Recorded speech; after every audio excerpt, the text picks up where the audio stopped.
जय शिवराय मित्रांनो, स्वागत आहे तुमचं माझ्या नवीन व्हिडिओमध्ये। भरपूर दिवस झालं व्हिडिओज आलेले नाही आहेत ॲक्च्युली। मी गावाकडे थोडंसं रिलॅक्स मोडमध्ये किंवा बाकीचे आता घरी लग्न वगैरे होतं मोठ्या भावाचं, तर त्या काळामध्ये मला तुमच्याकडे लक्ष द्यायला जमलं नाही। पण त्या व्यतिरिक्त जेवढे DMs आलेत मला इंस्टाला, टेलिग्रामला, त्या सगळ्यांना रिप्लाय केलेत मी ऑलरेडी, आणि त्यांच्या थ्रू काही टॉपिक्स सिलेक्ट केले। तर मी आज हा भरपूर मोठा म्हणजे डाऊट सेशन म्हणू शकता किंवा लाईक मला जेवढे आठवतील ना पॉईंट्स स्टार्टिंग टू एंड प्रत्येक गोष्टीचं मी थोडं बोलेल, ठीक आहे? चालेल, प्रत्येक गोष्टीबद्दल बोलणार आहे मी। सो तुम्ही जर नवीन असाल तर माझ्या चॅनलला सबस्क्राईब करू शकता, लाईक करू शकता आणि शेअर करू शकता। सो आपण स्टार्ट करूया सिकॅटपासनं ॲक्च्युली। तर ज्यांना माहीत नाही की सिकॅट काय आहे, सिकॅट एक कॉमन एंट्रन्स एक्झाम आहे जी सेडॅकला ॲडमिशन घेण्यासाठी होते, ज्याच्यामध्ये सेक्शन A सेक्शन B असतात, 2 सेक्शन असतात, 50-50 मार्क्स, 50-50 क्वेश्चन्स असतात। सो त्याच्यापैकी आपल्याला असं स्कोअर करायचा असतो, त्याच्यापैकी आपल्याला एवढे सॉल्व करायचे असतात की ज्याने आपल्याला रँक अंडर 1000 येईल आणि चांगलं पुण्याचं टॉप कॉलेज भेटेल। आणि मी सांगेल की तुम्ही माझे ऑलरेडी एक व्हिडिओ आहे फ्री रिसोर्सेस, त्यांना माहीत नाही त्यांनी माझ्या चॅनलला जाऊन फ्री रिसोर्सेस ऑफ प्रीकॅट किंवा सिकॅट असं म्हणून ते व्हिडिओ रेफर करू शकतो। त्याच्यामध्ये मी ऑलरेडी फ्री रिसोर्सेस सांगितलेले आहेत की कुठून प्रिपरेशन करायची सिकॅटची। त्यानंतर प्रिपरेशन केली म्हणजे स्टार्ट केली तर मी नॉन IT असाल तर सेक्शन B वरती फोकस करा, आणि जर तुम्ही IT वाले असाल तर सेक्शन A वरती फोकस करा, ज्याने की तुमचा रँक चांगला येईल। डेली 5 आवर्स स्टडी करा, लाईक 5 आवर्स स्टडीमध्ये तुम्ही 3 तास स्टडी करू शकता प्रॉपर, आणि 2 तास तुम्ही प्रॅक्टिस करू शकता इंडिया बिक्स आणि एक्झाम वेदा या वेबसाईट्सवरून। सो ते तुम्हाला हेल्प करतील की कसे टाईपचे प्रॉब्लेम येणार आहेत। आणि असं समजू नका खूप जास्त हाय लेवलचे प्रॉब्लेम येतात, स्निपेट जास्त येतात। ॲक्च्युली स्निपेट खूप कमी येतात, म्हणजे मी मागचे 4 पेपर दिलेत आत्तापर्यंत जाऊन आम्ही, त्यापैकी म्हणजे 2 बॅचेस, त्यापैकी म्हणजे मी नोटीस केलं की स्निपेट्स कमी, थेरी जास्त येते। स्निपेट्स जास्त फोकस नका करू, थेरी कन्सेप्च्युअल एकदम भारी करा, लाईक DSA झालं, टाईम कॉम्प्लेक्सिटी झालं, तर Cमध्ये CPP जेवढ्या UPS कन्सेप्ट येतात किंवा जे काही मेथड्स आहेत, ओव्हर रायडिंग काय आहे, ओव्हरलोडिंग काय आहे, कसं ओव्हर राईड होतं, इनहेरिटन्स कसं आहे, हे सगळं बेसिक गोष्टी या इम्पॉर्टंट आहेत, या सगळ्या करायच्यात, ज्याने की तुमच्या कन्सेप्च्युअल लक्षात राहतील आणि तुम्ही डायरेक्ट क्वेश्चन्स उडू शकता। म्हणजे एवढं इझी वे राहतात काही क्वेश्चन्स की डायरेक्ट तुम्ही बघूनच उडू शकता, असे पण राहतात। सो जास्त लोड नाही घ्यायचा त्याचा एक्झामचा। आणि मी परत सांगेल, नॉन IT वाले असतात तर खूप सारा विचार करून या, इथं तुम्हाला भरपूर जास्त रिस्ट्रिक्शन्स किंवा भरपूर जास्त तुम्हाला प्रॉब्लेम फेस करावं लागतील मे बी, कारण बॅच वाईज आता ह्या बॅचचं थोडंसं चांगलं वाटलं मला प्लेसमेंट आमच्या बॅचपेक्षा, पण मे बी भरपूर मुलं आहेत जे ना त्यांना कॉल्स येत नाहीत किंवा ज्यांना CCला चांगला स्कोअर होत नाही, मग त्यांचा सेडॅक करून काही अर्थ होत नाही। मी तुम्हाला सांगू का, मी खरी फॅक्ट सांगतो, मी जर सेडॅक केलं नसतं ना तरी पण मी प्लेस असतो, कारण माझे कॉन्सेप्ट होते तसे, कारण मी कसं तरी कोणत्या पण रोलला प्लेस असतो। आता जसं कोणत्या पण रोलला प्लेस आहे मी, तसं पण कोणत्या पण रोलला प्लेस असतो। माझा असं हट्ट नाही की मला डेव्हलपरच किंवा की वेज पाहिजे, असं मी ज्याला मिळाला त्याला वरती करतो आहे। सो असं मी प्लेसच असतो। सो मी असं म्हणत नाही की माझं सेडॅक वर्थ आहे, कुणालाच नाही म्हणत असं मी। जे आणि परत जे IT वाले आहेत त्यांचे काय IT वाले ज्यांना CCला चांगला स्कोअर आहे, 70 आहे, 75 आहे किंवा अबोव 60 आहे, त्यांचे 20 कॉल्स एवढे फास्ट संपून जातात की त्यांना नाही कळत। ओके, पण आपण काय करू, एक स्टेप बाय स्टेप जाईल, म्हणून मी सध्या सिकॅटवरती आहे, सिकॅट। ओके, सिकॅटची प्रिपरेशन करण्यासाठी तुम्ही प्रीकॅट जॉईन करू शकता। माझ्या टेलिग्राम ग्रुपवरती मी ऑलरेडी 2019चा प्रीकॅट कोर्स आहे ऑनलाईनवाला, फ्री, म्हणजे तो रेकॉर्डेड आहे, लिंक म्हणू शकता, कोणीतरी लिंक केली ती ऑलरेडी माझ्या टेलिग्राम ग्रुपवरती शेअर केलेली, तुम्ही जॉईन करू शकता। आणि जर तुम्हाला एकदम जेन्युइन शिकायचं आहे परत प्रीकॅट, जे नॉन IT किंवा जे IT वाले असून पण त्यांनी समजा कॉलेज चांगलं नाही केलं किंवा त्यांचे कन्सेप्ट क्लिअर नाही आहेत, त्यांनी प्रीकॅट कोर्स करू शकता सनबीमचा, ऑनलाईन ऑफलाईन दोन्ही पण आहे। वेबसाईटवर जायचं, सनबीमच्या प्रीकॅट टाकायचं, डायरेक्ट कोर्स जॉईन करून टाकायचा, फी पे करायची। मी सनबीमचं प्रमोशन करत नाही, मी जे रिअल फॅक्ट आहेत ते सांगतो, भरपूर पुढे सांगणारे गोष्टी, त्यांच्या चांगल्या पण सांगणारे, वाईट पण सांगणारे। सो त्यानंतर येतं आपलं मेन सेडॅक झाल्यानंतर सिकॅट एक्झाम कशी टॅकल करायची। एक्झामच्या 1 महिना किंवा 20 दिवस तुम्ही कमी कमी रिव्हिजन झाली पाहिजे. 20 दिवस प्रॉपर रिव्हिजन झाली पाहिजे प्रत्येक मॉड्यूल वाईज म्हणून, सेक्शन ए, सेक्शन बी. त्यामुळं अशी तयारी करा ज्याने की तुम्हाला रिवाईज करायला टाईम भेटेल. रिवायझन लय महत्त्वाची आहे. ऑपरेटिंग सिस्टीम झालं, नेटवर्किंग झालं, यांचे क्वेश्चन्स समजून येत नाही तर हार्ड आहेत. थेअरीसुद्धा हार्ड आहे, बाकी होऊन जातात गोष्टी. त्यानंतर जो 1 महिन्याचा टाईम असतो, ॲडमिशन झालं. ॲडमिशनमध्ये तुम्हाला एवढं काय अवघड नाही. लाईक बँकेत जाऊन डी डी जमा करून तुम्ही हे करू शकता. डी डी जमा करायची गरज नाही तुम्हाला, डायरेक्ट ऑनलाईन नेफ्ट करू शकता किंवा आपला RTGS करू शकता. त्याच्या थ्रू तुमचं ॲडमिशन होतं जर तुम्हाला सीट अलोकेट झालं. आता हे नका विचारू की कोणत्या रँकला किती कोणतं भेटेल. मी ऑलरेडी शेअर केलेलं आहे तुमच्यासाठी. व्हिडिओ बघा, लाईव्ह बघा, माझे लाईव्ह आहेत, त्यासाठी स्पेशल बनवलेलं आहे मी सध्या फक्त एक रोडमॅप सांगतो मी पूर्ण सीडॅक कोर्सचा. हा आज समजू नका 6 मंथचा कोर्स आहे. तुमचं कमीत कमी 1 ते 1.5 वर्ष जातं याच्यामध्ये प्रॉपर. त्यामुळं 6 मंथमध्ये मला एवढं प्लेसमेंट भेटेल, मी असं एवढं पॅकेज भेटेल. आणि पॅकेज सगळ्यात महत्त्वाचं, तुम्ही जे विचारता मला DMचं तर पॅकेज किती भेटेल, सध्या काहीच महत्त्वाचं नाही पॅकेज. आणि तुम्ही जर एखादं 3 लाखाचं 2 लाखाचं पॅकेज सोडून येत असाल ना तर अजिबात येऊ नका. ते प्रेफर करा.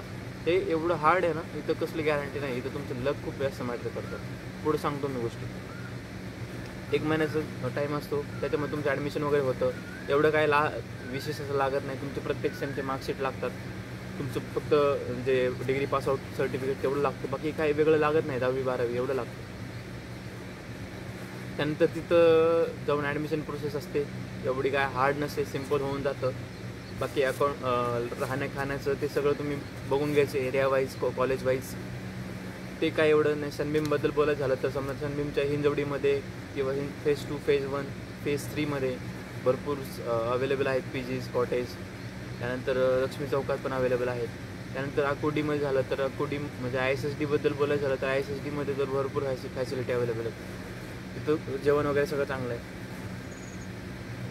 त्यानंतर जो 1 महिन्याचा टाईम येतो त्यामध्ये आपल्याला काय करायचं आहे मेन, हे बघा लक्षात ठेवा. आपल्याला 4च गोष्टी आपल्याला प्लेसमेंट देणार आहेत. एक SQL आहे, त्यानंतर एक रिॲक्ट आहे, एक SQL आहे, त्यानंतर एक जावा आहे, नाही तर .NET आहे. .NEट आणि जावामध्ये ऑरमध्ये म्हणू शकतो आपण तुम्ही, आणि त्यानंतर ॲप्टिट्यूड म्हणू शकतो. तर ह्या 4-5 गोष्टी ज्या आपल्याला प्लेसमेंट देणार आहेत. बाकी जे 8-9 मॉड्यूल्स आहेत त्यावरती एवढं फोकस करायची काय गरज नाही. तुमचे ते कन्सेप्च्युअल येतात आणि CEसाठी इम्पॉर्टंट आहेत.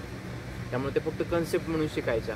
पण मेन फोकस तुमचा रिॲक्ट आणि जावावरती असला पाहिजे, ज्याने की बॅक एंड जावासाठी यूज होतो ॲडव्हान्स जावामध्ये, आणि .NEटमध्ये पण यूज करू शकता. आणि रिॲक्ट फ्रंट एंडला त्याच्यावरती तुमचं प्रोजेक्ट होणार आहे मेन. ओके. तर त्यानंतर सीडॅक मेन सीडॅक होतं तेव्हा भरपूर मुलं काय करतात, लॅब एक्झामवरती फोकस करतात, मॉड्यूल एंड एक्झामवरती फोकस करतात. अरे अजिबात नाही, त्याचं काही मॅटर करत नाही. आणि लक्षात ठेवा, ते मार्क्स कुठंच धरले जात नाहीत. म्हणजे सांगायचं झालं तर पोरांना वाटतं की आता हे एंड मॉड्यूलला टॉपर झालं मग लगेच ते आपल्या मार्कशीटमध्ये ॲड होतात आणि मग प्लेसमेंट होते. अजिबात नाही. तुमचे फक्त CCचे मार्क्स कॅल्क्युलेट होतात आणि तेच तुमच्या सिलेक्शन क्रायटेरियावरती डिपेंड राहतं की किती मार्क्सवाल्याला सिलेक्ट करायचं या कंपनीसाठी, फक्त ॲप्टिट्यूडसाठी किंवा टेस्टसाठी. सो मेन क्रायटेरिया असतो सिलेक्शनचा, जो मेन गाळणी म्हणू शकता. तर ती तुमची मेन CCवर ते module end exam, lab exam, जर मिनी टेस्ट असतात, परत छोटे छोटे प्रोजेक्ट असतात. जास्त फोकस नका करू, तुम्ही तुमच्या कन्सेप्टवरती फोकस करा. परत लॅब एक्झाम झाल्यानंतर जेव्हा तुम्ही सीडॅकमध्ये जाताल तेव्हा एक प्रॉपर चांगला व्यवस्थित ग्रुप बनवा, ज्याने की तुमचा स्टडी चांगला होईल. ना की कसला पण ग्रुप बनवा. सगळ्यात महत्त्वाचं एक प्लस पॉईंट राहतो की ग्रुप कसा आहे तुमचा. कारण भरपूर गोष्टी असतात जे तुम्हाला समजत नाहीत लेक्चर्समध्ये, तर तुम्हाला तुमचे मित्र समजून सांगतात, तुमचा ग्रुप समजून सांगतो मेन. सो तसा ग्रुप बनवा, कधी पण हेल्पफुल राहील. आणि प्रोजेक्ट घेताना असं लोड येईल किंवा एकटाच करायला लागला असं ग्रुप अजिबात नाही घ्यायचा. प्रोजेक्टचा ग्रुप वेगळा, तुमचा पर्सनल ग्रुप वेगळा. जर पर्सनल ग्रुप असेल तर तुम्हाला सगळं हेल्प करेल. प्रोजेक्ट ग्रुप असेल तर तुमच्यामध्ये डिवाईड करायचा 4 जणांचा ग्रुप असतो, 5 जणांचा ग्रुप असतो. ISSDमध्ये आय थिंक 2 जणांचा ग्रुप असतो. पण या गोष्टी आहेत बघा की कशाला महत्त्व द्यायचं आपल्याला. मी डॅगबद्दल बोलतो आहे, सगळ्यात महत्त्वाचं डॅगबद्दल बोलतो आहे, ठीक आहे. डीप म्हणजे मी ज्याच्यातून गेलो तेच सांगू शकतो ऑब्वियसली. आणि डॅगची मेजॉरिटी जास्त आहे, जास्त मुलं असतात, सो मी त्याबद्दलच बोलतो. सो हा व्हिडिओ ऑल अबाउट म्हणू शकता किंवा रोड मॅप ऑफ सीडॅक म्हणू शकता. DBDs, परत DSD यांचे जे व्हिडिओज आहेत एक्सपिरियन्सवाले, भूषण पवार झालं, परत ते IT वर्ल्ड झालं, यांनी घेतलेले आहेत ते रेफर करा. मी पण 1-2 घेतले, ते पण रेफर करा. सो परत पॉईंटवरती येऊ. SETACमध्ये असताना प्रॉपर शेड्यूल बनवा, प्रॉपर तुमचा ग्रुप बनवा, त्याने की तुम्हाला हेल्प होईल. त्यानंतर प्रोजेक्ट निवडताना काय करायचं, म्हणजे तुम्हाला सनबीमला असेल तर तुम्हाला प्रोजेक्ट 2 मॉड्यूल झाल्यानंतर तुम्हाला प्रोजेक्टची लिस्ट येईल. त्यामधले तुम्हाला सिलेक्ट करून तुम्हाला त्यांचा मेंटर निवडायचा असतो. आम्ही आमचे निलेश सर निवडले होते, एकदम 1 मिनिटामध्ये असं निवडलं होतं आणि प्रोजेक्ट पण निवडला होता. आमचा ऑनलाईन क्राईम रिपोर्टिंग हा प्रोजेक्ट होता, ज्याच्यामध्ये जावा बॅकएंड यूज केलं, रिॲक्ट फ्रंट एंड यूज केलं, डेटाबेससाठी SQL यूज केलं. त्यानंतर AWS इन्स्टन्सवरती अपलोड म्हणतो तो आपण डिप्लॉय केला. त्यानंतर तो लाईव्ह केला. फक्त लाईव्ह कशासाठी करायचं की इंटरव्ह्यूमध्ये आपल्याला जे विचारतील क्वेश्चन्स त्यासाठी लाईव्ह करायचा, की बाबा आम्ही लाईव्ह केलं तर मग थोडं काय तर तुम्ही एक्स्ट्रा केलं तर असं समजलं.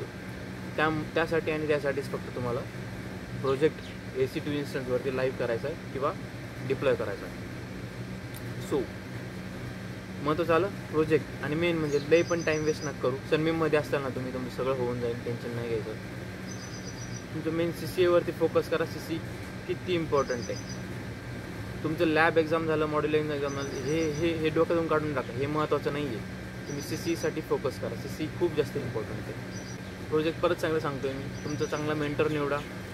मेंटर निवडल्यानंतर तुमचं ग्रुप चांगला बनवा, त्याच्यामध्ये सगळे मिळून काम करतील असा ग्रुप बनवा, ज्याच्यात एकावरती लोड येणार नाही. कारण लास्टला कुणी कोणाचं नसतं, सगळ्यांना आपापलं कवर करायचं पडलेलं असतं CCसाठी. सो ते खूप जास्त इम्पॉर्टंट आहे, त्याच्यावरती फोकस करा. CC काय इम्पॉर्टंट आहे तुम्हाला सांगितलं मी. शॉर्टलिस्टिंग, प्लेसमेंटसाठी शॉर्टलिस्टिंग क्रायटेरिया कमीत कमी 60 अबव तुमचे मार्क्स आले पाहिजेत, तर तुम्हाला कॉल्स येतील, नाही तर येणार नाही. मॅटर करतो का? हां, मॅटर करतो का. तुमचे CCचे मार्क्स काय मॅटर करतात का? करतात. 12चे मार्क्स काय मॅटर करतात का? करतात. तुमचे डिग्रीचे मार्क्स करतात का? करतात. सगळे मार्क्स मॅटर करतात. कोणती कंपनी कोणता क्रायटेरिया लावल सांगता येत नाही. त्यामुळे त्याच्यात कसलेच परमिटेशन कॉम्बिनेशन करत नाही बसायचं. मला कॉल आला, मी ह्या कॉलबद्दल विचार करणार. लक्षात ठेवा, तुम्ही प्रोजेक्ट मनवरती पण करू शकता. एक्स्ट्रा तुमचा असेल तर, एक्स्ट्रा करायचा असेल तर, टाईम असेल तर. कारण मनवरती पण कंपन्या येतात, जावा .NET यावरती येतातच. तुमचे प्रोजेक्ट पण जावा .NET असतात. काही कॉलेजचे प्रोजेक्ट पूर्ण .NETवर असतात. सनबीमचे पूर्ण जावावरती राहतात. सनबीम कराडचे .NETवरती राहतात. मग ज्या कंपनी .NETवरती येतात त्या तिथे .NETला प्लेस होतात.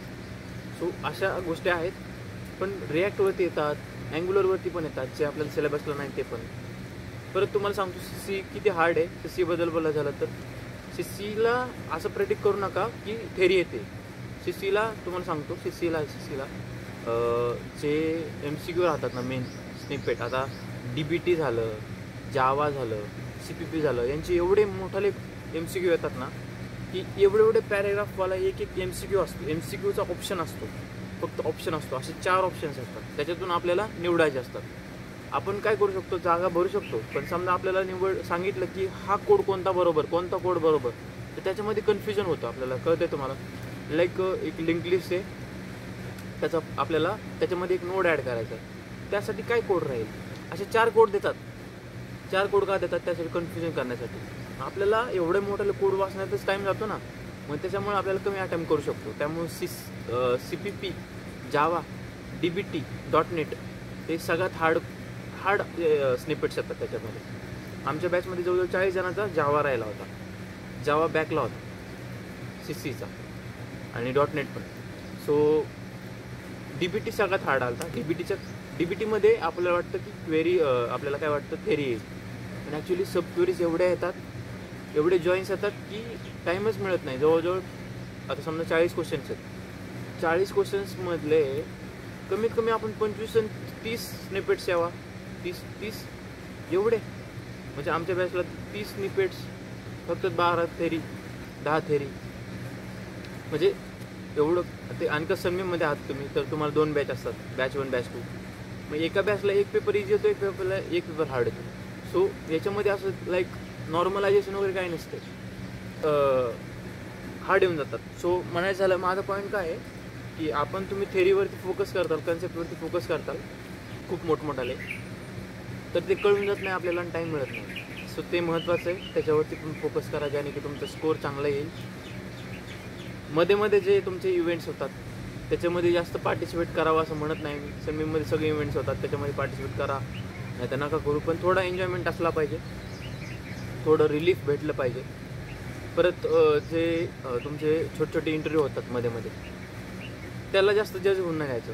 त्याच्यामध्ये तू चांगलं परफॉर्म नाही केलं म्हणून तुझे मार्क्स कमी होतील किंवा तुला ते मार्क्स धरतच नाही, कुठे कम्युनिकेट धरत नाही, त्यामुळे त्याचं मॅटर करत नाही. आणि त्या एका इंटरव्ह्यू लगेच स्वतःला जज नाही करायचं, हळूहळू प्रिपरेशन करायची. तुम्हाला एकदम सिम्पल ट्रिक सांगतो, स्वतःचे व्हिडिओज बनवा. मी जसं व्हिडिओ बनवतो, रेकॉर्ड करतो, तसं सेम तुम्ही इंटरव्ह्यू प्रिपेअर करा. इथे क्वेश्चन्स लिहून घ्यायचे, तुम्ही त्याच्या क्वेश्चन्स वाचायचे, आन्सर मनाने द्यायचे, रेकॉर्ड करायचं, कॉन्फिडन्स बघायचं किती येतो आहे. हळूहळू तुम्ही 1 आठवडा जरी केला तर तुमचं कॉन्फिडन्स लेवल वाढून जाईल. वेगळे क्वेश्चन नसतात यूट्यूबवरती जेवढे तुम्ही बघताल ना, त्याच्या व्यतिरिक्त काही वेगळे क्वेश्चन नसतात, असे युनिक क्वेश्चन नसतात, सेमच असतात, रिपीटच होतात. तेच क्वेश्चन मला जे विचारलं तेच त्याला विचारणार. 1-2 गोष्टी असतात ज्या लाईक कोड स्निपेट. तुम्हाला असं बी समजू नका, तुम्ही जेव्हा प्लेसमेंटला जाताल तेव्हा जे तुमची फर्स्ट टेस्ट असेल ती ॲक्टी असेल, नंतर कोडिंग असेल, पण परत मग कोडिंग येणार नाही का. परत तुम्ही इंटरव्ह्यू गेला की परत तुम्हाला कोडिंगच येतं. सो आपण स्टेप बाय स्टेप जाऊ. आत्ता आपण CC होतो. CCच्या सगळ्या गोष्टी होप क्लिअर झाल्या असेल. त्याच्या आधी जे मध्ये इव्हेंट्स होतात किंवा ज्याच्यामध्ये गोष्टी होतात, लाईक तुमचे ग्रुप डिस्कशन किंवा एखादी प्लेसमेंट ॲक्टिव्हिटी झाली किंवा एखाद्या प्लेसमेंट हेडने तुम्हाला बोलवलं, मग थोडीशी सांगतोय, भीती घालतोय, मग या गोष्टी म्हणजे लाईक तुम्ही समजून घ्या, ह्या गोष्टी थोड्या घाबरवण्यासाठी असतात, अवेअरनेससाठी पण असतात. पण मी ऐकलं ॲक्समध्ये भरपूर घाबरवतात की लाईक आता एक जणांनी क्वेश्चन विचारला होता ॲक्समध्ये, इंटरव्ह्यू त्या प्लेसमेंट हेडनं प्लेसमेंटच्या ॲक्टिव्हिटी अरेंज केली होती. मग त्यावेळेस त्यांनी विचारलं होतं की म्हणजे फक्त प्लेसमेंटची आयडिया देण्यासाठी, एक आधीच खूप आधी.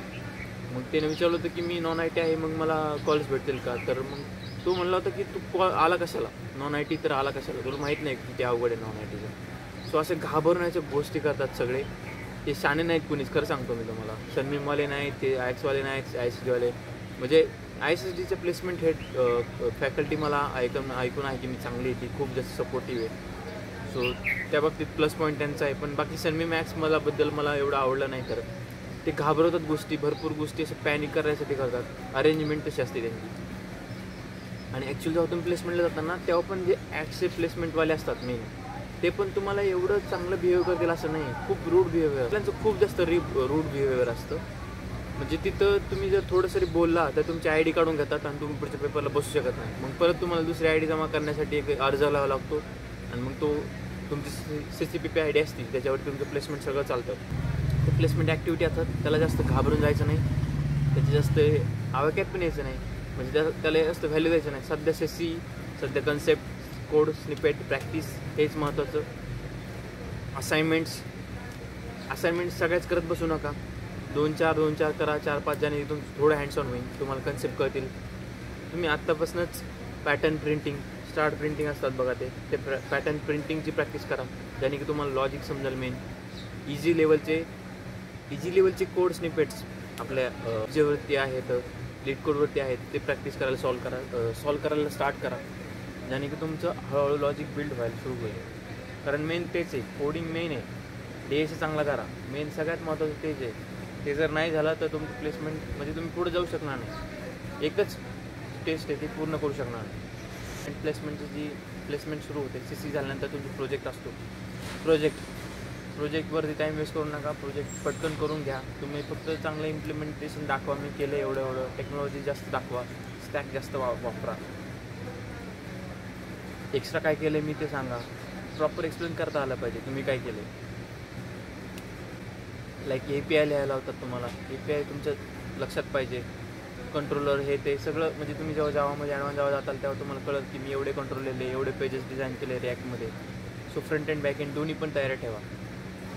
त्यानंतर येतं CC झाल्यानंतर प्रोजेक्ट नंतर लगेच येतो प्लेसमेंट लगेच स्टार्ट होते. पहिला कॉल असतो तुमचा CDACचा.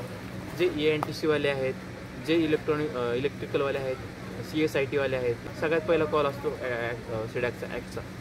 CDACमध्ये प्लेस व्हायला. तर मग तिथं तुम्ही प्रोजेक्ट इंजिनियर म्हणून प्लेस होतात. सगळ्यात पहिला कॉल असतो तो. तिथं डायरेक्ट इंटरव्ह्यू असतो. सगळ्यात मोठी अपॉर्च्युनिटी देत आहे. तर जमेल तेवढं एकदम फोडून काढा तिथं मागं नाही सरकायचं. त्यानंतर कारण प्रत्येक इंटरव्ह्यू तुम्हाला टेस्ट द्यावं लागतं. मग तिथं नाही तुम्हाला डायरेक्ट इंटरव्ह्यू. सो जेवढे सिलेक्ट ज्यांना कॉलेज ना त्यांनी फुल प्रिपरेशन करायची. आपल्याला प्रोजेक्ट तिथं व्यवस्थित प्लेसमेंटला कोणाशीच वाद घालू नका. भरपूर लोक असे आहेत जे रूढ आहे तिथं आणि तुमच्या मनाप्रमाणे कोणत्याच गोष्टी होणार नाहीत. तुम्हाला बसून ठेवणार, भरपूर वेळ वेट करावं लागणार तुम्हाला. तिथं प्रॉपर मॅनेजमेंट नसतं अजिबात. फर्स्ट बॅचचं सेकंड बॅचचं थर्ड बॅचला असं शेड्यूल होऊन जातं. भरपूर वेळ वाट बघावं लागते आणि भरपूर अप्स अँड डाऊन्स येणार प्लेसमेंट टाईममध्ये. तुम्ही डायरेक्ट खचून जाताल. एवढं घाण म्हणजे पिरियड असतो प्लेसमेंटचा. लाईक एवढी 2-3 लाखावाली कंपनी येणार आणि एवढे हार्ड क्वेश्चन विचारणार इंटरव्ह्यूला.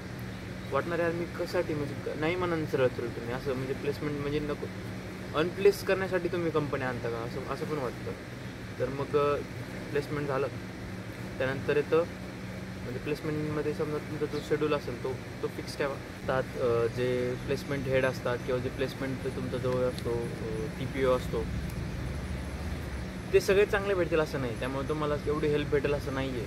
भरपूर गोष्टीसाठी तुम्हाला स्ट्रगल करावं लागणार आहे. त्यामधून जाणं तो पिरियड फेस करणं खूप अवघड आहे प्लेसमेंटचा. भरपूर गोष्टी होतात. तुम्हाला एवढे कॉल्स येतात, एवढे फास्ट कॉल येऊन जातात की तुम्हाला कळत नाही. त्यानंतर ज्यांची कॉल होऊन जातात 20 कॉल त्यांना 6 महिने वाट बघावं लागते पूर्ण प्लेसमेंट संपण्याची. तेव्हा कुठं त्यांना थोडे लोकल कॅम्पस भेटतात. ISSDचे लोकल कॅम्पस खरंच चांगले आहेत. त्यांना 30 कॉल दिले पोरांना, म्हणजे एवढे भारी आहेत ते ISSDवाल्याचे. पण सनबीमचे एवढे चांगले नाहीत. ॲक्सचे पण माहीत नाही मला, पण सनबीमबद्दल तेवढं सांगतो मी. सनबीमचे एवढे चांगले नाहीत प्लेसमेंटवाले. कॉल्स देत नाहीत नंतर परत. त्यानंतर तुम्ही म्हणताल मग सनबीमवाले प्लेस कसं होतात एवढे. सनबीमवाले हे मेन ह्याच्यात, कारण ते टॉपर असतात सगळे. 400 टॉपर म्हणजे तिथे बसलेले असतात. त्यामुळे ते वेगळंच गोष्ट आहे. त्यामुळे ते जास्त प्लेस होणं त्याबद्दल कंपॅरिझन नाही. पण जास्त कॉल ISSDवाले देतात. त्यांचे सपोर्टिव्ह खूप जास्त आहे प्लेसमेंट. खूप तुम्हाला हा व्हिडिओ आवडला असेल तर लाईक, शेअर आणि सबस्क्राईब करू शकता. आणखीन कोणते डाऊट्स आहेत ते मला नक्कीच कमेंट करून सांगा. मी त्याच्यावरती व्हिडिओ बनवतो. अच्छा, प्रोजेक्ट कसा निवडायचा, कोणत्या ह्याच्यावर करायला पाहिजे. टेक्नॉलॉजी करू शकता तुम्ही प्रोजेक्ट. जावा .NET ते 3वरती पण कारण कंपन्या त्यावरती येतात. त्यावरती तुम्ही फोकस करू शकता, प्रोजेक्ट बनवू शकता. सो अशा रीतीनं एवढा माझा हा व्हिडिओ ऑल अबाउट डॅक किंवा ऑल अबाउट डॅक म्हणू शकता हा कंप्लीट करतो मी. होप तुम्हाला व्हिडिओ आवडला असेल तर लाईक, शेअर आणि सबस्क्राईब करू शकता. So thank you. जय शिवराय.